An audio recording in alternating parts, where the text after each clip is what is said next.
Cutting for the net, upstairs, Bardown, goal. Don't love basketball.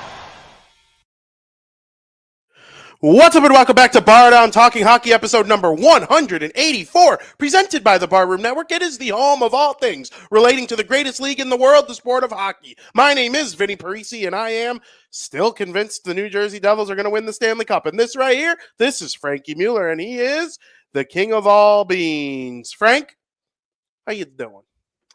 I'm good. When we went live, I got an error message for Twitter and Facebook, but I think we're now live on Twitter, but Facebook we're not.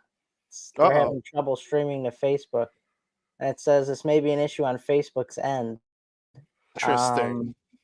And I know we get a lot of viewers from Facebook who come in and comment and like, and so that kind of stinks. But I think we're live on everything else. So if anybody in the comments that's watching could just give us a heads up on any of those platforms, if you're watching on Twitter or Facebook or YouTube, but I don't think we're on Facebook right now. It says Barroom Network is live on Facebook. Could we see the actual thing? Because it says we have 0 viewers from Facebook. It says, I don't know if anybody who, we get some comments from Facebook. It happens. So I think did we not check? I mean, we have this time slot, so I'm a little confused though, because it says that the last show that they were doing is still, they have 2 shows live right now. That's the problem. Greg Gabriel and Aldo never finished. So they're live right now. Yeah. Okay. I wonder if when they're not live, will it automatically go live? Hopefully, because it is showing it on Twitter and YouTube and all that. So okay. Let me see on YouTube. YouTube for sure. I know YouTube for sure. YouTube. Okay, yeah. YouTube is good. Okay. Well, we'll see what happens with Facebook. That has never happened before. Travis is excited. What up, Travis? Cotton Bowl. Yeah, I had a feeling Travis would be excited about Texas. Obviously playing against Ohio State in the Cotton Bowl, getting ready to take the winner of that will take on Notre Dame, who beat Penn State yesterday in the Orange Bowl, which we will discuss that in a little bit as well. But yeah, I'm excited. It's a great sports weekend all around, I would say. Oh yeah. And we have to recap something though that happened in the past before we can move into the future, and we're going to do so in period number 1. Welcome to period number 1, brought to you by BK. Have it your way. You rule. Thank you. Howdy, boys. Howdy, boys. Oh, I love a good howdy. When someone throws out a good howdy and they're just being genuine with it, they're not trying to be someone they're not. Like just a good old-fashioned howdy. Love a good howdy. Howdy, Tom. How are you today? He said, by the way, enjoying the opportunities I've had to watch the beloved. Yeah. I believe that's probably because the last 2 Blackhawks games were on national television. Yeah. They were on TNT. They're learning. And they were on ESPN Plus it was ABC against the Rangers. So that's good. Hey, tonight they're on NHL Network. I don't know if not everybody has NHL Network, but more people have NHL Network than freaking Chicago Sportsnet. And tomorrow is on Chicago Sportsnet against the Edmonton Oilers. The fact that a deal hasn't been done is blasphemy. It's a war crime. You know when it'll get done? I know, when the Sox play and Reinsdorf. That's kind of how I feel. Bullshit. It's bullshit. Even though the White Sox are the biggest joke of them all, I think there's a chance that they get the deal done because that's Jerry's baby.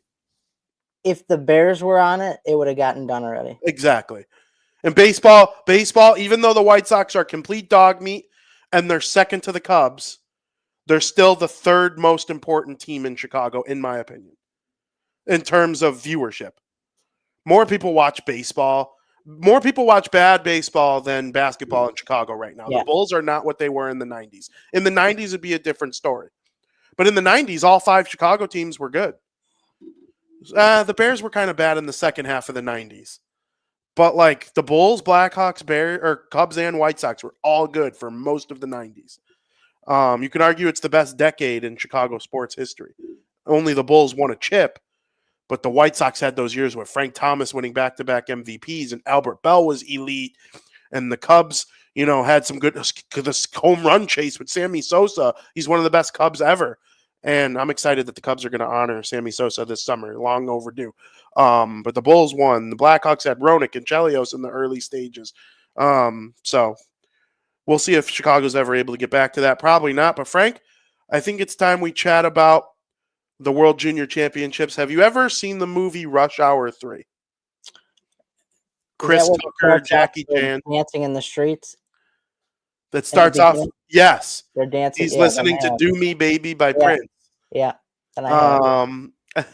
They get in the car in France, and there's a French guy who's like their taxi cab driver, and he makes them mad. So he makes them sing the national anthem. So repeat after me. Oh, say, can you see? There's no way we're singing the national anthem right now. Repeat after me. Oh, say, can you see? By the dawn's early light. By the dawn's And that's about where they cut off the scene in the movie. So, Frank, Team USA wins the gold medal over Team Czechia in the World Junior Championships gold medal game. It is the second year in a row that Team USA has won the gold medal. 10 players on Team USA were on both teams. And also head coach David Carl, who happens to coach the University of Denver, who won the national championship last year and 4 years ago with him as the head coach. We're part of both teams, and it is one of the greatest stretches in American hockey, I think, of all time, because nobody will ever forget that team that had like Zach Parise and all those guys on it in 2003 that won the gold medal for the first time ever. If you're the first ever to do something, you're always going to be like remembered as one of those teams. But this is the greatest core that ever went through the World Junior Championships. The Jack Hughes, Matt Boldy, Cole Caulfield team won silver. And that was the most talent I've ever seen on one World Junior Championship team. But these guys found a way to get it done twice. Yeah, first of all, shout out to Finland, though, for making it to the gold medal game. Did I say Czechia? I meant Finland. I don't know what you said. I said Czechia. I said Czechia, but I meant Finland. But I know what you meant. And actually almost winning it. The game could have gone either way. It wasn't easy for the United States.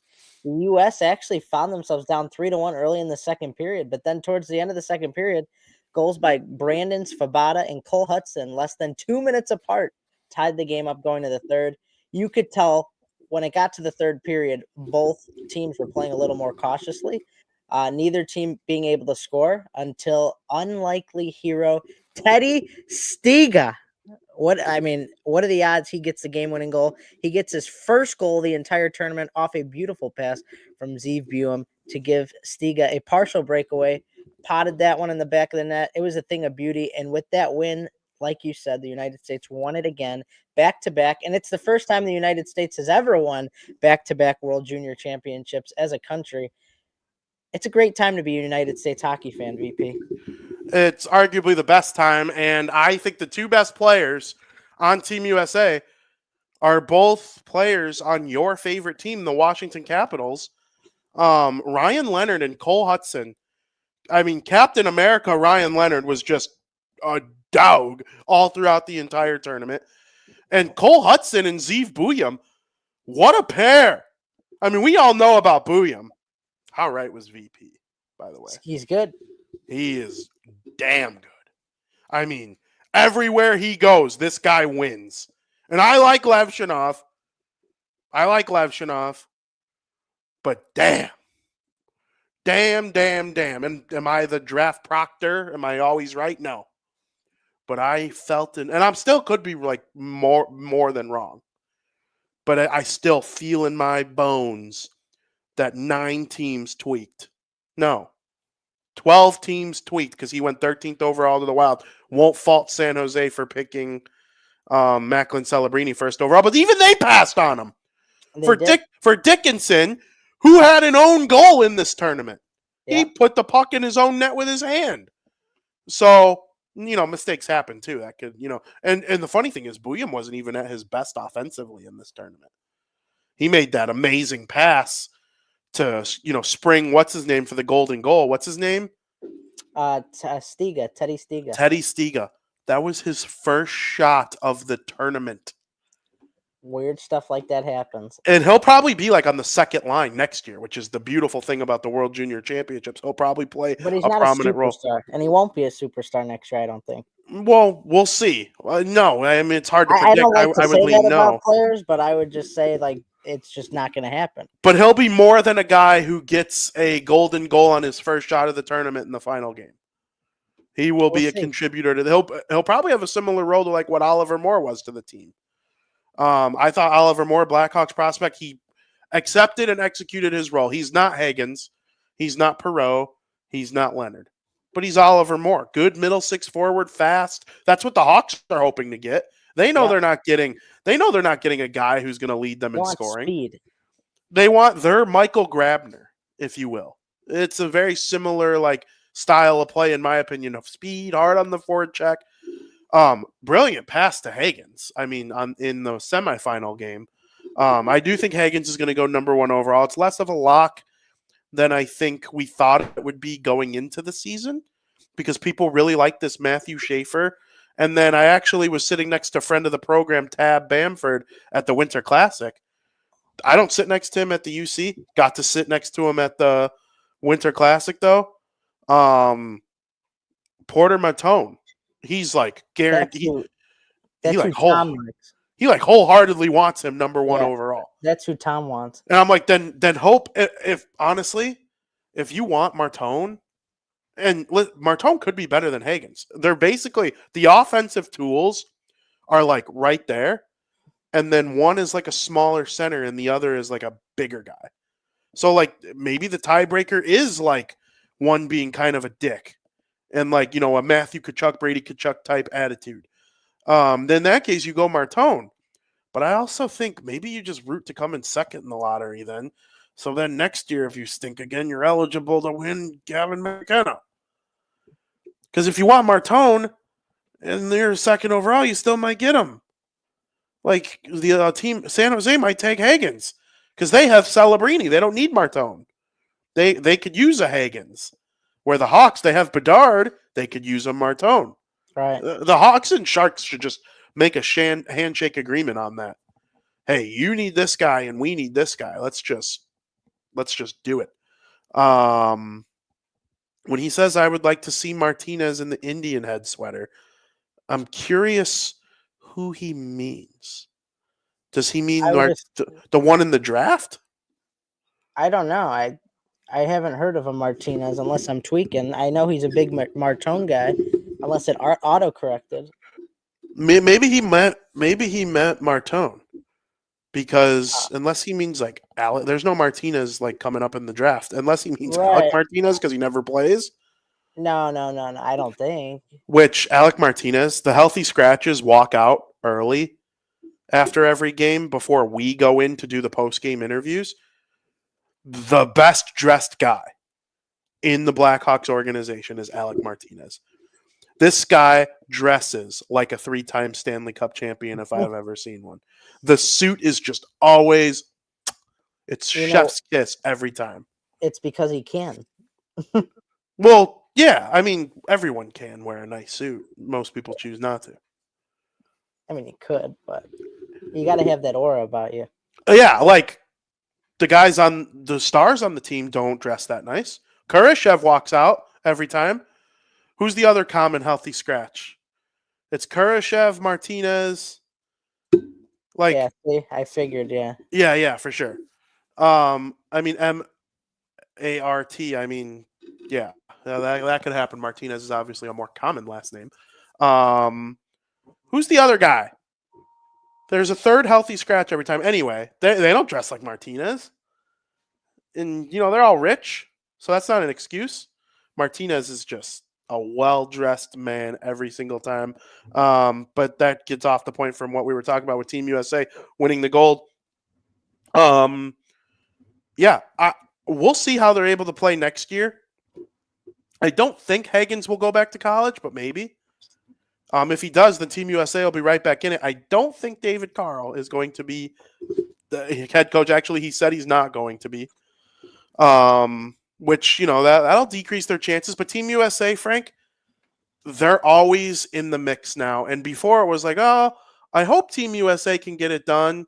Like, I remember that team that had Greenway and Kiefer Bellows and all them a couple years ago, and they got it done.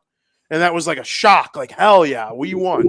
And then in 2021, when they won, it was like, let's go. They did it again. And now they've got 2 in 2 years, and it's like, this program is fully on its way, and Canada just doesn't even make it to the semifinals. And it's partially their fault. They do have more guys go to the NHL quicker. Celebrini and Bedard are both eligible for Canada, and they're lighting it up in the NHL. Mm-hmm. Team USA, do they even have any guys in the league that are eligible for, I guess, Will Smith?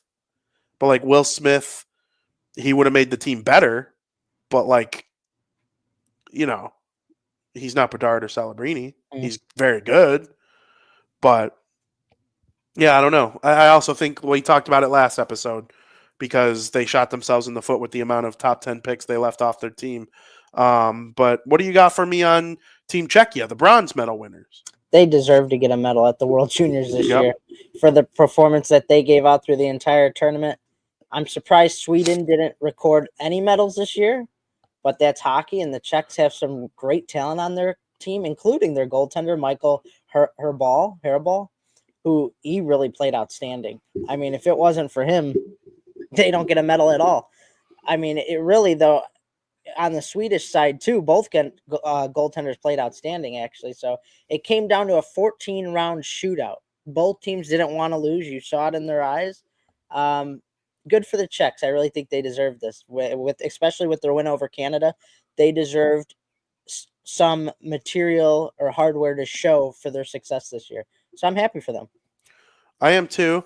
They've been in the mix the last handful of years. Their developing has been pretty good over there. They got a bronze or a silver medal. They an overtime loss to Canada when Bedard made the pass to Gunther. They've been in the mix. They won the World Championships last year. They're back in the mix. They went on a little bit of a lull as a hockey country over the last 5 years, but they're firmly back in the mix. Right now, I would rank them 5th in sixth, because Russia, they haven't gotten a chance to compete because of geopolitical reasons, and we know they would be in the top 5 had they been in this tournament and tournaments of the past. The Four Nations face-off, though, it's coming up. It's coming up, and it's going to be awesome. The NHL can't love that those 4 teams weren't the Final Four in the World Junior, though, because to me, it makes it look even more gimmicky that there's a chance we're leaving out teams that could realistically compete in this thing. Like, who's to say some of these guys on the World Junior team and Pasternak and all other sorts of great Czech players that are in the NHL right now wouldn't be able to at least make it interesting? Because Canada's different. They deserve to be there in the big tournaments because, Connor McDavid, Kel McCarr, Nathan McKinnon, Mitch Marner, they might win it. But, I mean, there are other good hockey countries besides those 4, and, the World Juniors proved it. Latvia beat Canada. I thought it'd be cool to have, like, a little tournament instead of just picking the 4 nations. Yeah. Doing the 4 nations face-off, but having, like, a qualifier leading up to it. 100%. That would have been cool. 100%. That would have Even if been it's like not a big one, you do like a 14 qualifier or whatever to see who gets in. I feel like you got to have United States and Canada, obviously, but Yep. I mean, it'd been cool. you think about some of the teams though with stars that aren't going to the Four Nations face-off, like the Bruins, like Edmonton, Leon Draisaitl with Germany's not playing. Mhm. Those guys get 2 weeks in Mexico Yep. to rest and recoup while the other guys are, playing 4 hard games at this thing. So we'll see how it goes, but the World Juniors is over. It was very, very fun. I love the World Junior Championships. I was locked in from the day after Christmas, Boxing Day, to a couple days ago when Team USA captured the gold. When it got to overtime, it felt like it was a lock that they were going to win because they just had the puck the entire time. So, got anything left on the World Juniors? Just surprised Sweden didn't get a medal, to be honest with you. Yeah. They have a good team. They have a really good team. I thought they were going to win. And they played 2 close games. They easily could have won. Both games could have gone either way. Exactly. All the medals could have went to different teams. 100%. It all came down to one final goal. Yep. Every time. Czech won in a shootout, didn't they? 14 round. Yeah. And then round shootout. And then the US won in overtime. So. And wasn't it Edward Schale who won it for Czechia? The kid who got drafted by the I think you're right. Kraken? I know David Edstrom had 2 goals. Uh-huh. Axel Sandin Palicko, he was great the entire tournament. Defenseman of the tournament. Better than Buyum, better than which he's 2 drafts ago. I can't wait till he plays for the Red Wings. Hell yeah. I can't wait to see what he does with the Red Wings. But absolutely. It was really a treat. Both games. 100%. And Red Wings, best team in the league at developing Swedes. We will move in to talking about the National Hockey League in period number 2.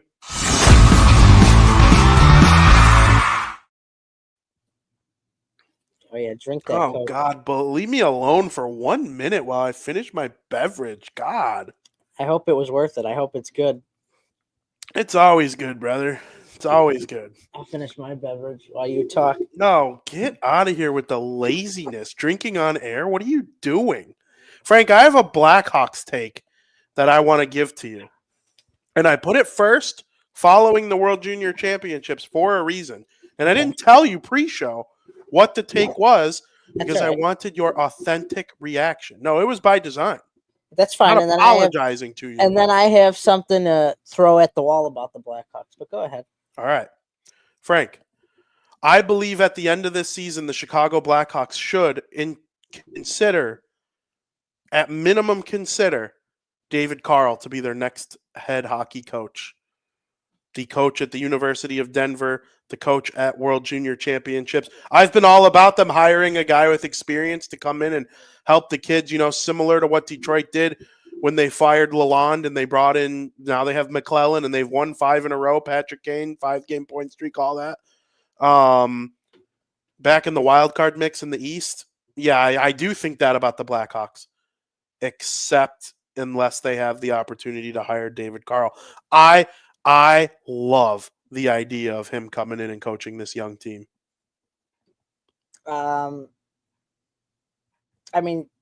Sure, that'd be fine. I'm not a fan of it. I've given too many chances to coaches who have little to none head coaching experience in the NHL. I'm tired. How many of them won back? How many of them have won back-to-back gold medals and 2 NCAA titles? I get that. None, but none. You can't compare Derek King and Luke Richardson and Anders Sorensen to David Carl. I understand that. You're right, but listen, I like Anders Sorensen. He's been great. I like him a lot. He's not going to be the head coach past this year, most likely not, but I want a veteran. We're ruining this rebuild if we don't get somebody in, because what's his name? Edstrom? David Edstrom? Or no? What's his name? Who? The coach. David Carl. Edstrom's a guy in Sweden. David Carl, you bring him in, you waste 2 years, and the same shit happens. Now we're just burning years on these guys, Bedard and Nazar, or whatever. We're burning years on these guys' contracts, and if it doesn't work, it doesn't work. I'm tired of it. I mean, if this was like the first year of a new coach, and we just got rid of a veteran or what the case may be, then maybe it'd be something different. But I'm done with it. I want a veteran coach. I do. I get that. I agree. I started by saying I want them to get a veteran coach. You get Carl, Unless and it's a bust. It's over. It's done. Finito. Well, there's already a lot of people that are convinced that that's the case already. I don't agree. That's crazy. I don't That's a agree. wild take. Well, the people on Bedard right now. He's been great. I He's mean, got 98 points in 109 games, you fucking he's been idiots. scintillating. I just don't get how you can look at that production. Oh, he's small. He didn't fist bump Jeremy Roenick before the Winter Classic. Shut the fuck up. He's 19 years old. He's put this into perspective. He's about to be the all-time leader by a teenager in Blackhawks points by the end of the year. 100%. And I think assists. I don't know about points. No, he's like 30 points or less than 30 points behind Olczyk. I thought that was assists. But maybe it's points. Maybe it's points. Maybe it's points. You're right. It's got to be points. You're right. It's points. 120, 129. Olczyk didn't have that many assists. No, you're right. 129 points was Olczyk. He's got 98. He needs 29 more. And he's about to break Taves' record for the most consecutive games with a point by a teenager. Well, I got all game to play here tonight. Let's hope he gets a point. I'm just saying. What is he at? Is he at 9? 8. He's at 8. Olczyk's got 9, and I think I might have a screenshot of it. And Taves has got 10. I'm not saying it's going to happen, but I mean, just put that in perspective. The names I mentioned, you can't shit on Bedard with those names. No, not you. I'm just saying in general. I'm using it as like a figure of speech that you can't shit on Bedard. He's been sensational. I mean, I feel like I can't even have this conversation because it's so dumb. It is so dumb. If you have concerns that he's not a center and you'd prefer him to develop into Kucherov more than Jack Hughes, fine. I can hear that argument. I don't agree.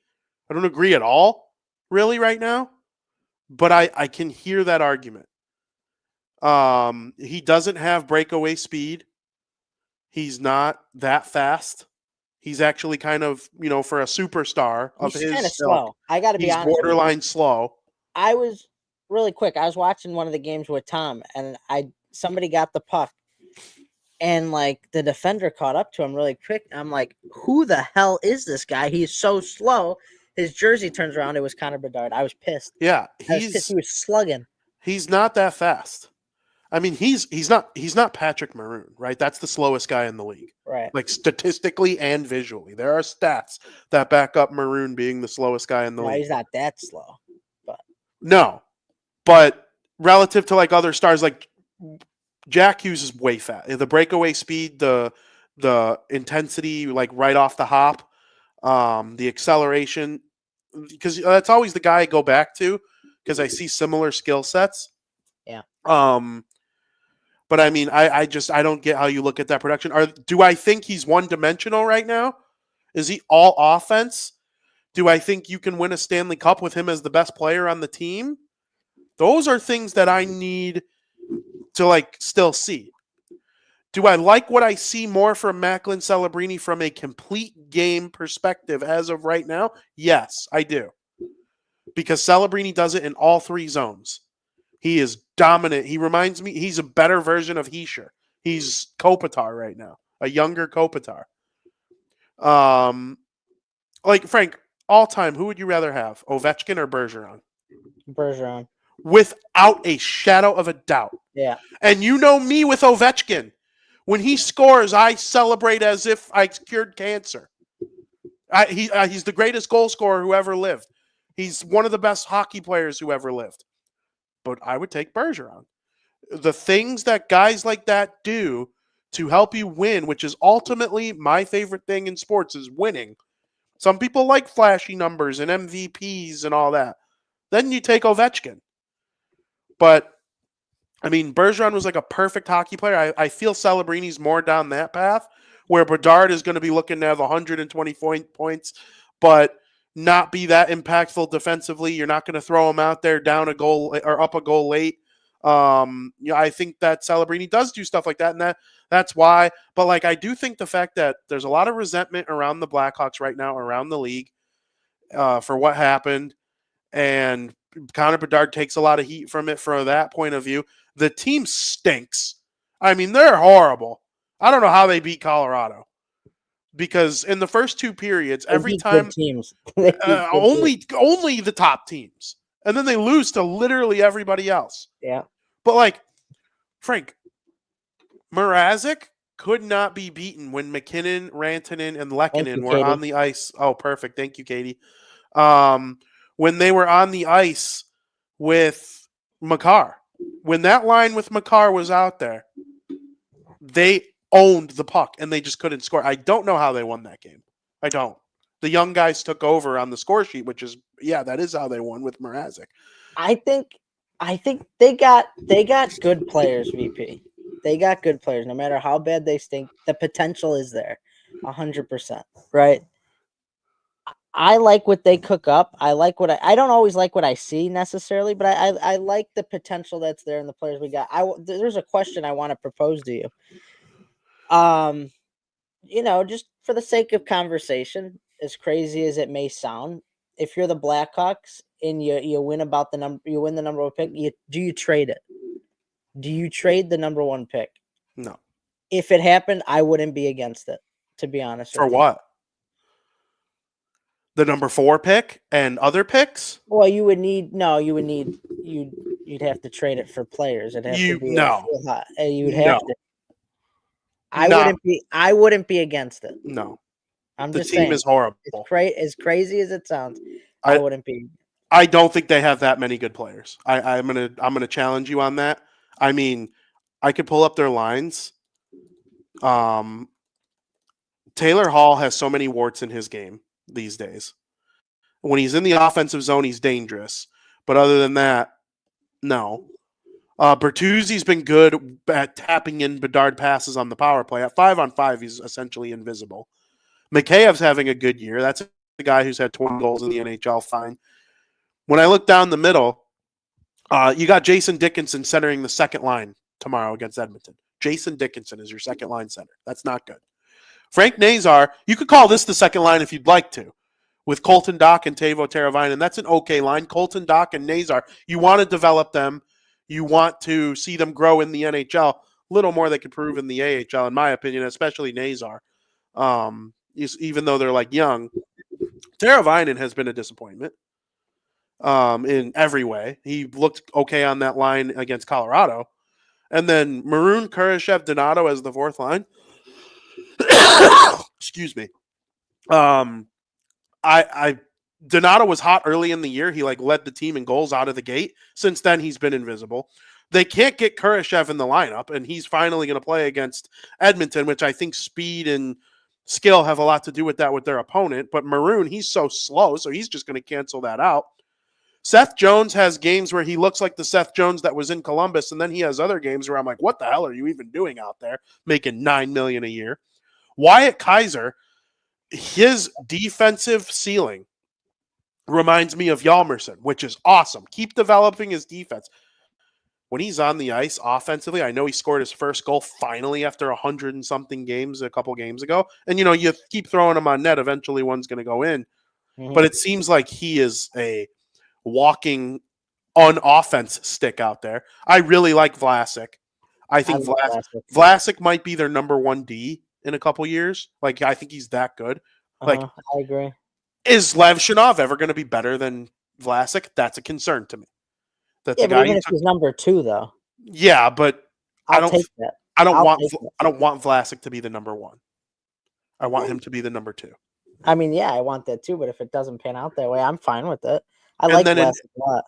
Vlasic would have to get even better than his ceiling to be the number 1, like a true number 1 on a Frank, think of Stanley Cup contenders, not good teams. Stanley Cup. What are we in this for if we're not building to win the Stanley Cup? All these guys are so young, though. You got to 100%. give it 3-4 years. 100%. But when Duncan Keith and Brent Seabrook were at this stage, you knew something was just a little bit different. I could see Vlasic getting to that level. I don't know about that level, but I mean, if he's the number one on your team, like, great. That means he turned into a stud, and I think he is a stud. I need to see more Nolan Allen, good player. We'll see what Ethan Del Mastro turns into. I feel like I'm missing a defenseman in Rockford. Levshinov, Del Mastro, Nolan Allen's up, Wyatt Kaiser's up. Crevier, not a fan. He's huge. Huge. But they got a long way to go. And if you're bad enough to be the number one pick again this year or number two, I think you got to make a selection and try to add another foundational piece. And then you're going to be bad enough again next year where you try to do it again.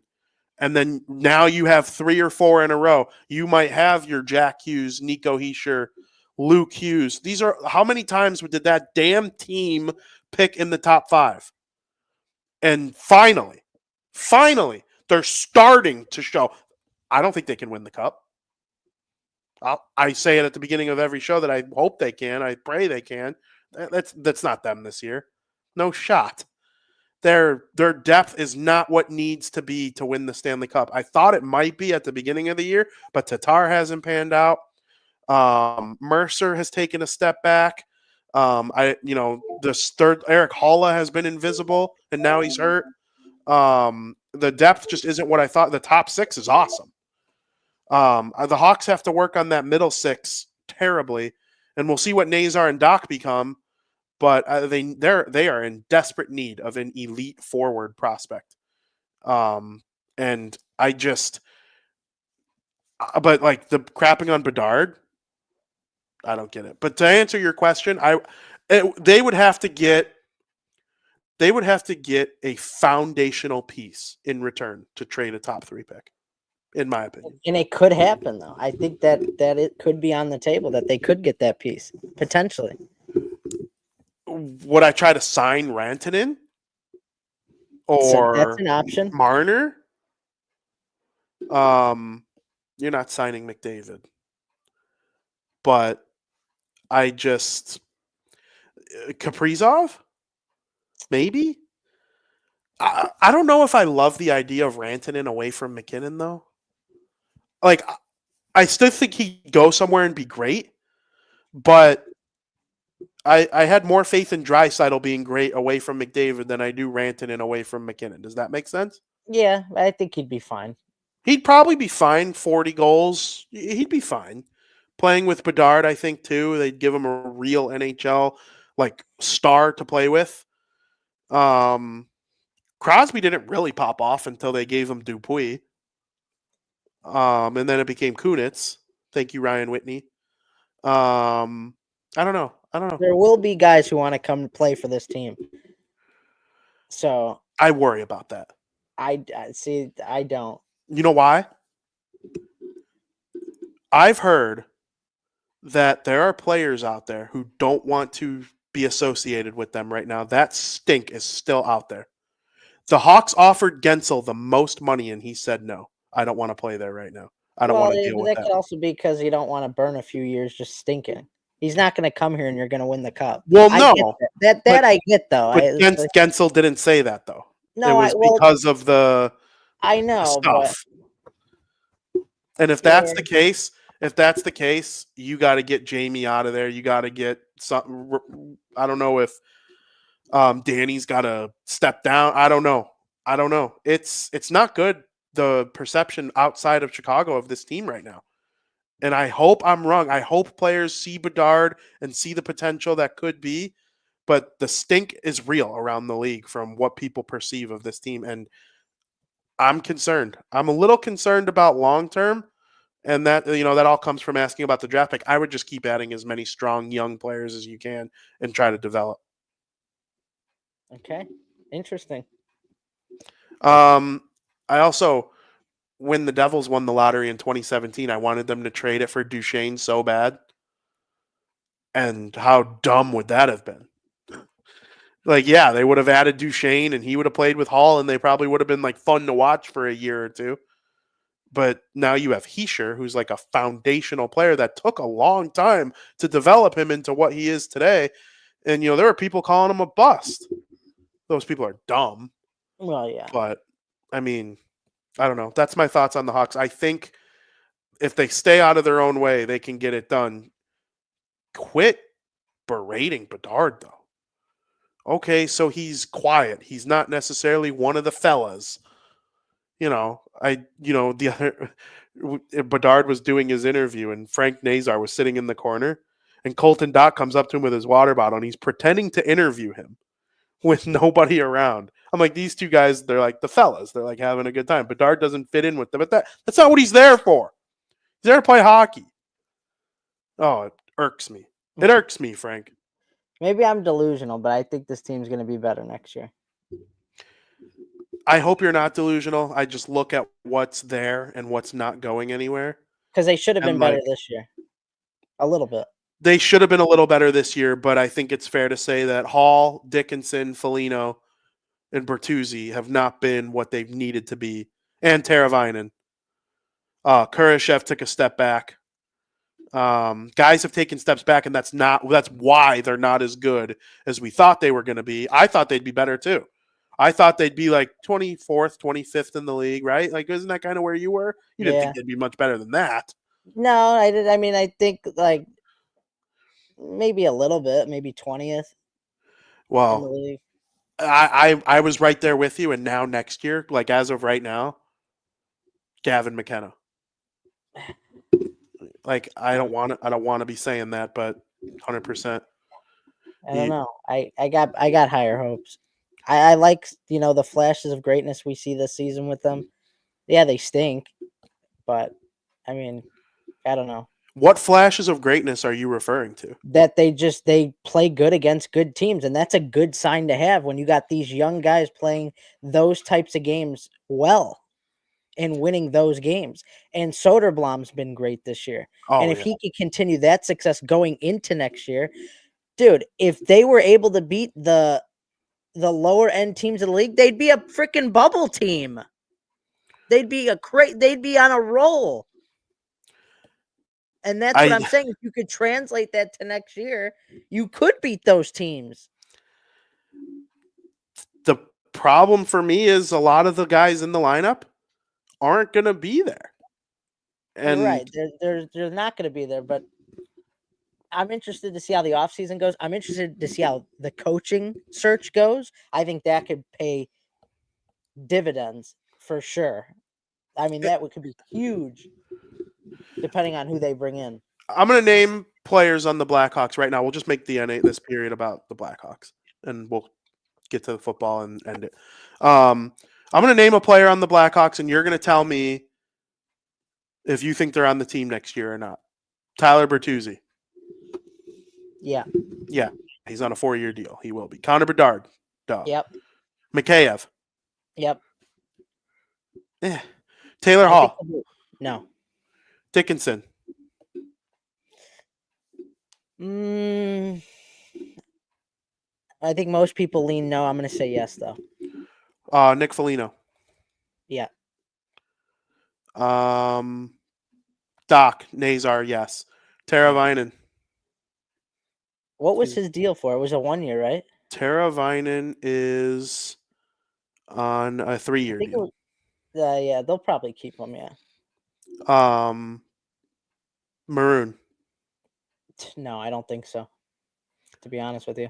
Yeah, the answer is no. Kurashev. There's rumors that they're going to get rid of him. I'm going to say no on Kurashev. He's an RFA at the end of this year, and then Donato. He's a UFA at the end of this year. Yeah, maybe not. Yeah. Kaiser, yes. Jones, yes. Vlasic, yes. Crevier in the organization. Nolan Allen, yes. Brody has 1 more year on his deal. So Brody? I mean, they might bring him back, but I wouldn't be surprised if they got rid of him either. And he's horrible. Yeah. So so the answer to a lot of those for you were yes. And there's only a few spots to make call-ups because those guys are still developing. And so next year, it's just like I hope guys have better years, which allow them to elevate a little bit. Better years, and like I said, I just don't think they're going to do nothing this offseason to try and improve it in free agency. 100%. I don't. Yeah. I mean, they're going to do moves that are make us going to say, okay, maybe they could get something going now that they have blank. I hope I think guys that's gonna are happen. willing to come, because that's a concern. I think they will be. I think they will. We shall see. All right, Frank. Let's end the show. I'll bring up Vegas real quick. Best team in the league. They're definitely the hottest team in the league. They had that letdown last night against the Islanders, but besides that, Yeah, they're the best team in the league right now. And they're always one of those teams, right? Like you never want to play Vegas when you see them on the schedule. They're just one of those teams who are always in talks to win the Stanley Cup. No one wants to play them. No one wants to bet against them. They're scary, and they're always going to be one of those teams because nobody wants to travel to Vegas to play them in their home building. 100%. I'm never betting against them ever again. I'm never not picking them to make playoffs. I'm never saying they're taking a step back because that's always wrong. Right. Stone looks like a terrible hockey player, and when he like hops over the board, and then he's amazing. Jack Eichel is one of the best players in the NHL now. Hurdle is healthy and just dominating in all three zones. Their defense is unbelievable. They're what? Like the Chiefs of the NFL. 100%. Just not winning it every year, but they're always in the conversation. 100%. They always find ways to win. Yeah. And you're an idiot if you like doubt that they're going to be any good. You like, and wait till they add Taves.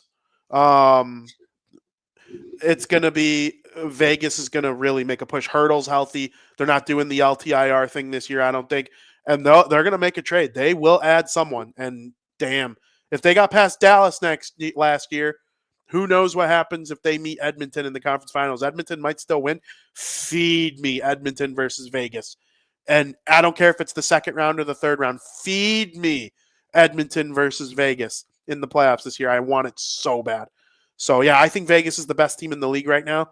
I mean, Wild Bill's your third-line center. Like, get out of here. It's a good team. When he was a first-line center, he scored 40. And then he, took a step back to, for the betterment of the team. And he's the third-line center all of a sudden. Still gets 20 as third-line center, defensive role. I mean, the team is just unbelievable. They might win the cup again. Would not shock me at all. If I'm making a list of 5 teams that have to win the cup or I get killed, I would put Vegas on the list. Absolutely.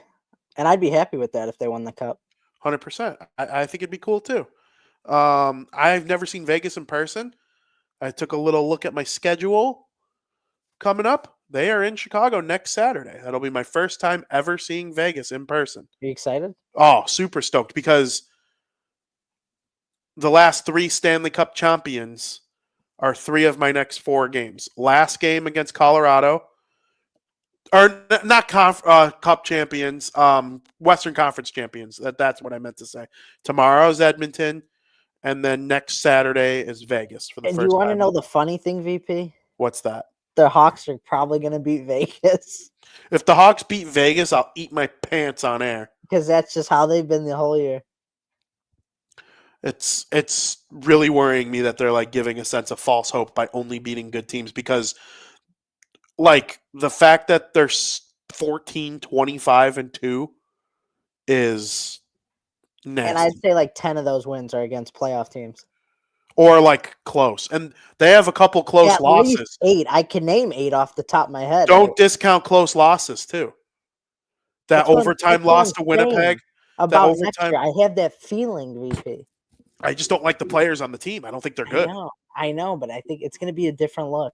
And I think I do think there is something to be said too, Frank, about the teams that are amazing and beat or lose to the stinky Blackhawks.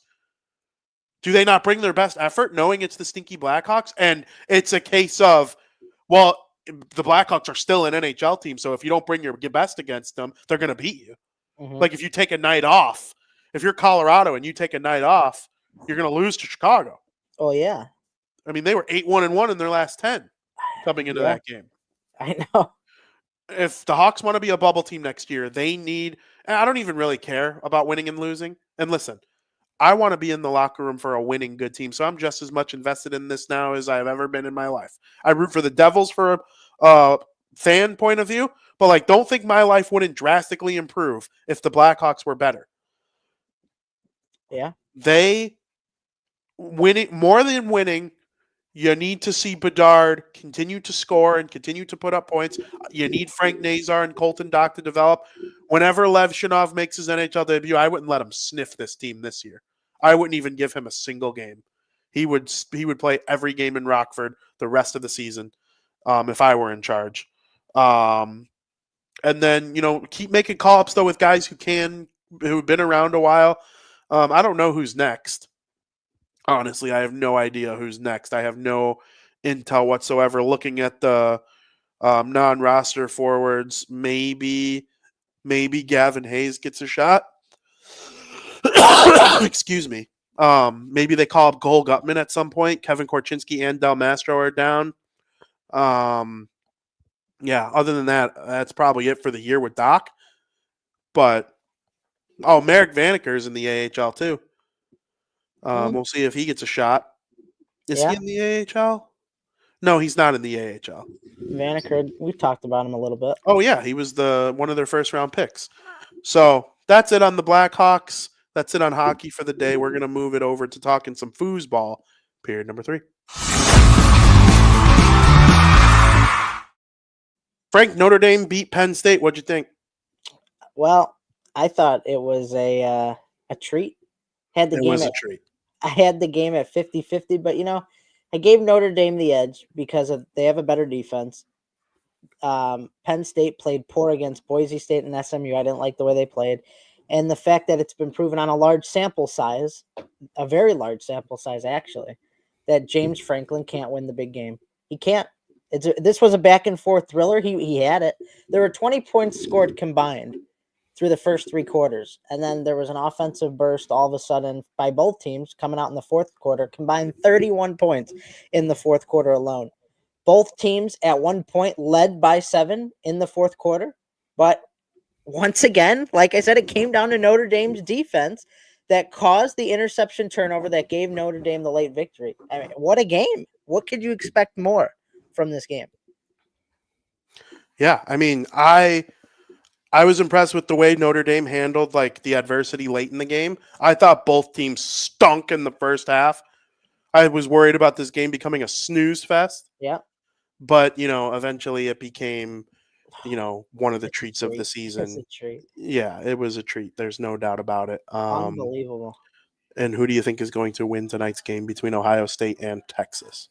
Ohio State and Texas. My brain is telling me Ohio State should beat Texas just based on what we saw last round.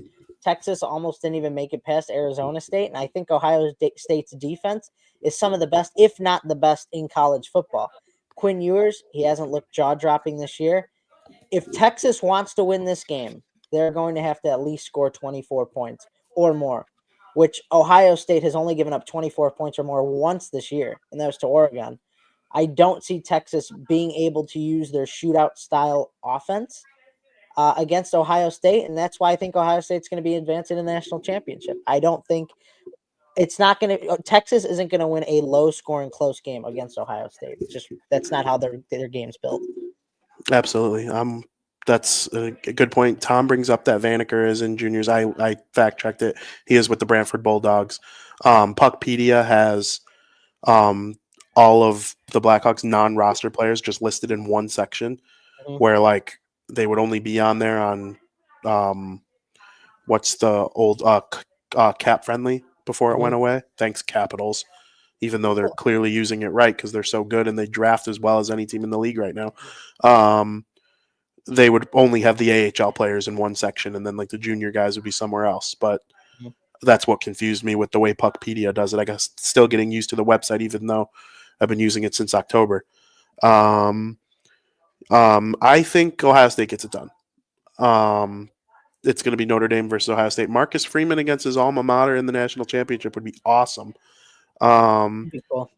I think that would give us the best chance of a treat in the national championship. to be honest with you. Yeah. Ohio State versus Notre Dame. Really, really good. And then Frank, really quick before we get into breaking bets, I just wanted to get your quick. We've spent a lot of time talking about the Blackhawks. Let's run through the NFL playoff games really quick and just quickly wrap up. Maybe like who you think's going to win and why. Okay. Chargers versus Texans. I'm gonna go Texans. I think there's a lot of hype around Harbaugh being back. He's been in this position before. He knows how to win playoff games, but I think the Texans at home, they got a really good team. So I'm going to go with the home team here. I'm going to go with the Texans. Should be close. When I submitted my column to USA Today to make our picks for Wild Card Weekend, every single person on our staff picked the Chargers. Yeah, see, I know. And I was like, No. no. The Texans got a really good team. They're being underhyped. People are talking crap about CJ Stroud, even though he had a pretty good year. They got into the playoffs. I love when Bears fans like talk crap about teams that are like going to the playoffs. Like, well, who are you? Like, what do you think you're doing right now? Shitting on CJ Stroud. Yet you'll like wave pom poms for Caleb Williams, which Caleb Williams I think will be great. I have my doubts about a lot of things with the Bears, but like, who do you think you are to just crap? Like, no, I think the Texans are going to get it done against the Chargers, who had a 27-0 lead over the Jacksonville Jaguars in the first half of their most recent playoff game, and the Jags came all the way back and won that game. I don't trust the Chargers as far as I can throw them this year. I think Harbaugh will eventually erase the demons of the past for the Chargers, but give me the Texans in this one. All right, Frank, I know this one might be difficult for you. The Pittsburgh Steelers against the Baltimore Ravens. Got to call it like it is. I think the Ravens will win this game. I mean, I hope the Steelers could find a way to pull it out. The Steelers have been so bad the second half of the season. I thought they had the division wrapped up for sure. They choked that away. But, it's a division game. It's a rivalry game. It could go either way, but I think the Ravens are going to get it done. I agree. I think division games always add to it, especially when it comes to division rivals meeting in the playoffs. Since it is rather rare to meet your division rival in the playoffs, that means you're playing for the third time in a season too, which is always interesting to me. But yeah, I think the Ravens are going to get it done. I like Pittsburgh's defense is great, but the dual threat rush of Lamar Jackson and Derrick Henry is one of the most unique attacks we've ever seen in the NFL. And I think with that, they get it done. Do I think losing Zay Flowers long term would be tough? So far he's only scheduled to miss this game against the Steelers. Yeah, but I think with how the Ravens run their offense anyway, they should be able, because Pittsburgh's defense is going to play tough no matter what. But I think with the rushing attack, the dual threat rushing attack, who's it going to be? Is it going to be Lamar throwing it? Is it going to be Lamar running it? Is he going to hand it off to Derrick Henry, who's a warrior? Yeah, I think the Ravens get it done. Unfortunately, because I like the Steelers. Frank, I know where you're going with this. The Denver Broncos against the Buffalo Bills. It's always Bills, baby. It's always Bills, for sure. Denver, great. Listen, they've been playing great. Probably one of the hottest teams, if not the hottest team, coming into the postseason. Mm-hmm. They're not ready to play in Buffalo. I don't care. I don't care. The Bills are gonna put them in their place and really show this rookie quarterback what it means to play in the playoffs. Yeah, I was discouraged by the Broncos in their last 3 weeks because they had 3 chances to clinch a playoff spot, and they fumbled the first 2. And in the final game, when Patrick Mahomes and all of the Chiefs starters on offense and defense were not playing, they smoked them and backed into a playoff spot because the Bengals won their game. Yeah. If the Chiefs would have been like looking for the number 1 seed and had to play all their players, the Bengals would be in the playoffs right now and not the Dolphins Broncos. lost. Yeah. And so it worked out for the Chiefs that they didn't have to play hard because they didn't want the Bengals to get in. The only team to beat Patrick Mahomes in the playoffs that is not quarterbacked by Tom Brady was the Bengals. And so they're happy it worked out that way. But yeah, I think the Bills are probably going to take care of the Broncos. Up and coming team, Sean Payton did well with them this year. Happy that they got in. I kind of like the Broncos, but yeah, no, Bills are my team entering the playoffs. Packers versus, even though I don't think they're going to win, Packers versus Excuse me? Eagles.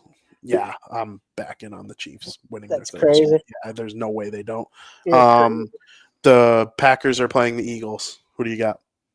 I'm gonna go with the Eagles. Jalen Hurts is back, or he will be back. Saquon Barkley had an unreal year.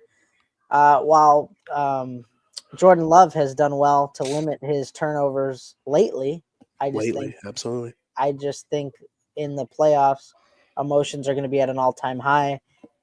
I think the Eagles will be able to force some turnovers out of Love, and I think they're really going to clamp down and win this. And hey, I really believe the Eagles can make a deep run and maybe even make it to the Super Bowl. So it's going to start with a big win against the Packers if they're going to do it. The Eagles are damn good, man. They got Saquon Barkley, Jalen Hurts, A.J. Brown. I mean, their defense is so good. And I think the Green Bay Packers are going to go into Philly and mollywop them. Wow. Like, I don't really see how. And listen, I hope I'm wrong because I am a Green Bay Packer hater. I'm a Bears fan through and through. I hope they lose. I hope they lose by 50. But everybody, Bears fans included, but even people outside of Chicago, well, you lost to the Chicago Bears, the lowly Chicago Bears. You let them beat you for the first time since 2018, and they lost. They ended their 11-game losing streak to you at Lambeau Field. Oh, and the Bears and the Packers have the same divisional record. And if you only go by that, the Bears actually have the tiebreaker by 1 point. That's all fine and dandy. Guess what? The reason the Packers division record is so bad is because the Vikings and the Lions are that much better than them. The Eagles aren't in their division. They don't count towards that stat. And I think the Eagles have the best roster in the NFL. I wholeheartedly think the Eagles have the best roster in the NFL. But Jalen Hurts and A.J. Brown hate each other. Now, imagine that. You hate the godfather of your kid over something that happened recently. And their coach is a boob. And Green Bay didn't play Jordan Love last week, and people forget the Bears still needed a game-winning field goal and a punt return to beat the team that was playing with their backup quarterback. I mean, it wasn't an impressive win for the Bears. It was a fun win for the Bears, but it wasn't like I watched that win and I'm like, oh, the Bears are going to win the NFC North next year because they beat the Packers in Week 18 when Jordan Love wasn't playing. No, Green Bay can go get it done in Philly. Unfortunately, that's my pick. I hope I'm wrong. Washington versus Tampa Bay. This is a rematch from earlier in the year when Tampa Bay beat the Commanders. Yep. But I'm going Commanders here. Once again, I really don't like the way the Bucs played to end the year either. When they lost to somebody, or they struggled. Who was their last game? Was it against Carolina? They beat Carolina. I can fact check that for you. I don't know. They struggled 2 weeks, the second to last game of the season, I'm pretty sure, before they won it. They beat the Saints. That was their final game. The Saints was their final game, but they struggled against the Panthers, I think. They killed the Panthers 48-14. They lost to Dallas by 3 days before Christmas. That's what it was. They struggled against Dallas. I think Washington's just too explosive for Tampa Bay, to be honest with you. Tampa Bay's, won the division, so they get a home game and they get to host Washington. Washington is licking their chops to get revenge from earlier in the season. So I'm going to go with the Commanders. The only teams to beat the Bucs this season, the Ravens, the Falcons, a division rival that had a good start to the season, the Chiefs. Wow, the Buccaneers really started 1-3, huh? 1-4. The 49ers, who at that point in the season, they were elite. Then they got hurt. And then they, who else? There's one other loss here. Oh, the Cowboys. Okay, that's a bad loss. That's their only bad loss is the Cowboys. They've lost to a bunch of elite teams against the Commanders. I just have a feeling they get it done. We agreed on our first 4, and we're in disagreement on the most recent 2. We didn't agree on the Eagles. Oh, yeah. First 3 we agreed on. We disagree 3, on the. Yeah, it's 3.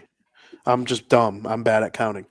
The only thing I'm worse at making football picks is counting. But But yeah, I just think the Buccaneers are going to get it done. They pretty much murder everyone they play. That's not an elite team, and I don't think Washington's an elite team. Jaden Daniels has never played in the postseason, so we'll see how he handles that. Bucks won a home playoff game last year against the Eagles. So we'll see if they're able to get it done. Or did they win a road playoff game last year against the Eagles? I don't remember. I don't remember either. But, Baker plays well. He's a good quarterback. The team's strong. There's still a couple guys on both lines that won the Super Bowl with them with Tom Brady. So we'll see how that goes. I'm excited for that game, though. It should be a good one. The night game on January 12th. And then Monday Night Football, which our thoughts and prayers go out to everybody in Los Angeles dealing with the fires. But that game was moved, I believe, to Arizona. And it'll be the Minnesota Vikings taking on the Los Angeles Rams. Who do you got in that one? Are we going to make it a 50-50 split here? No. Well, maybe. I don't know. I'm going with the Los Angeles Rams. I think Sean McVay, Matthew Stafford, they've been here. I wouldn't want to play the Rams going into the postseason. I mean, the Rams have a good team. They are one of the few teams that were able to outscore the Bills and beat them. They look good, and they're good at home, and they won the division. They got a home game. The Vikings have proved everybody wrong this year, but I think this is the moment where Sean McVay outcoaches Kevin O'Connell in the playoffs. Regular season might be a different story. In the playoffs, I'm taking the Rams. Again, went to do my column for USA Today, got to this game, and I had every intention of picking the Rams. Every single intention for every reason you just said, I agree. And then I was like, wait a minute. The Vikings went 14-3. They won 4 more games than the Rams in the best division in the NFL. Four games, that's a month. That is a month worth of games better. Yeah. Who am I to pick against the Vikings? I picked them against Detroit, and Detroit kind of proved me wrong with the injuries. I know Detroit's a better team. I'm not stupid. I thought injuries and all that. They overcame injuries and proved me wrong. Sometimes you just got to do it, though. Los Angeles isn't Detroit. They're good. They're good, VP. They're damn good, and they have a Hall of Fame quarterback. You argued with me about Matthew Stafford all those years ago. Yeah. And I told you he was going to the Hall of Fame when he left Detroit. He was going to the Hall. He proved he could do it, and he's been there, and he's done that. And they got a great coach. They get it done, dude. Sam Darnold is not experienced in the postseason. No, he's not. But Kevin O'Connell is he's right there with McVay for like one of the 5 best coaches in the NFL. But you got McVay and a Super Bowl winning coach at home. I don't know. Again, if I got to pick who won, I'd probably pick the Rams. Like if God was like, VP, who do you want to win? I'll make it happen for you. Like walking on water, I would pick the Rams. I don't know. I'm just saying. I feel like the Vikings are kind of like what we were saying about the Golden Knights earlier. Like every time I thought they were going to finally like fall off this year, and I don't think they're going to win the Super Bowl. I'll probably pick them to lose. It's a bad first round draw for them. It really is. It is. The Rams are good. If they were playing the Packers, I'd probably choose the Vikings over the Packers. To be honest with you. What about the Eagles? No, I would have chosen the Eagles. Bucks. Yeah, I would have chosen the Vikings. Commanders. Vikings. Okay. Eagles, and Rams. I think that would be their kryptonite here. All right. Well, we'll see how it goes. Frank, I'm going to let you off in America's favorite podcast segment of the week. Breaking Bets.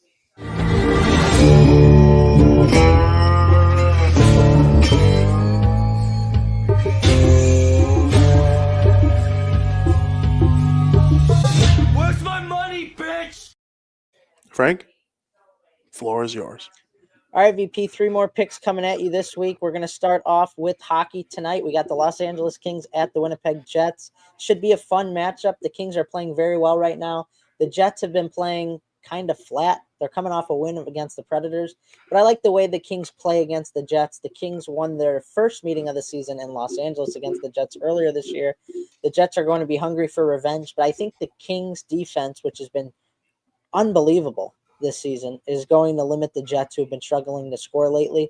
I think the Jets caught the Kings at the wrong time if they were looking for revenge. So I'm going to go with the Los Angeles Kings money line at plus 110 for 2 units. Secondly, we got to touch on the bowl game tonight to see who's going to the national championship. We got Ohio State going up against Texas. I'm going to take Ohio State minus 6 points at minus 110. Bet to win 1 unit. I think whoever wins this game, it's going to come down to who scores more touchdowns. I don't think field goals are going to play a huge role in this game. In fact, I think both teams are going to be passing up on field goals at some point because they know those 3 points aren't going to really matter. It's going to come down to who could score more touchdowns. Texas is not going to beat Ohio State by kicking field goals. They're going to have to go for the jugular and outscore them via touchdowns, which is something I just don't see happening against Ohio State's defense. Ohio State wins by at least 1 touchdown to advance to the national championship game. And then finally, we got the Minnesota Vikings and the Los Angeles Rams, a game we just touched on. I'm going to go with the Rams plus 3.5 here at home, getting a field goal and a half. If I'm the Vikings, I don't want to see the Rams in the playoffs. This team has experience in these types of games. Like I said, Sean McVay has won a Super Bowl. Matthew Stafford has won a Super Bowl. It's a home game for the Rams because they won their division. I think the Rams could actually pull this game out.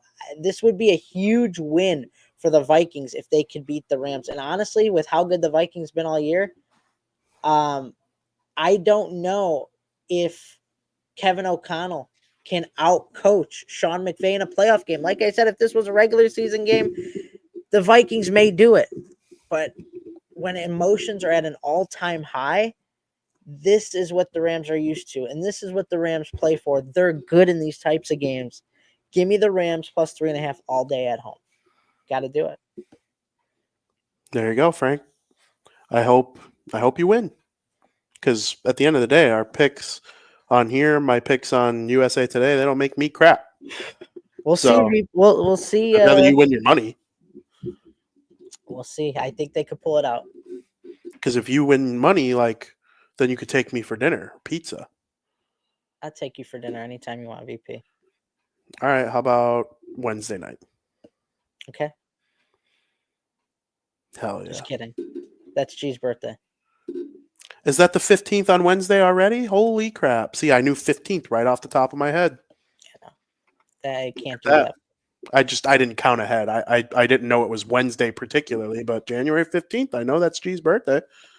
I mean, I doubt G knows the day of the week of my birthday at any particular time, unless it's like the day before and you just have to add one.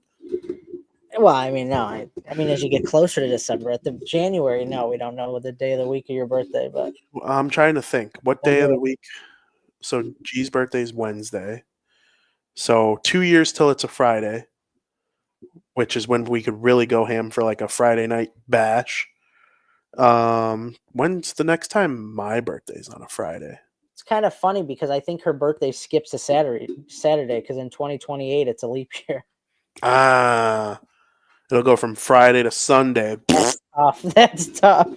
That is tough. I had my Sunday skipped in the leap year. It's nice. There's always 2 days that are skipped throughout the eight every 4 years. So. Yep. Absolutely. Well, Frank, great show. Hope everybody enjoyed watching. Make sure you watch on YouTube, Facebook, Twitter, wherever it is you get your podcasts. We'll be back next week. Looking forward to more hockey, more good hockey. Blackhawks taking on the Detroit Red Wings. Patrick Kane in Detroit tonight, at the United Center tomorrow against the Edmonton Oilers. If you're there, you see me, say hello. I'd love to say hello. Trying to think. Lots of good football. Ohio State tonight versus Texas. The NFL playoffs begin tomorrow. Yep. And Frank, is there anything you'd like to say before we get on out of here? Go Bills! Go Bills! Oh, if they choke, Frank, you'll never hear the end of it from me. They will not lose to the Broncos. That'd be bad. That'd be bad. It would be bad. I don't think they're going to lose to the Broncos. This team is going all the way, VP. Well, we shall see. Frank, always fun. Love doing the show. And until next time, thank you for listening.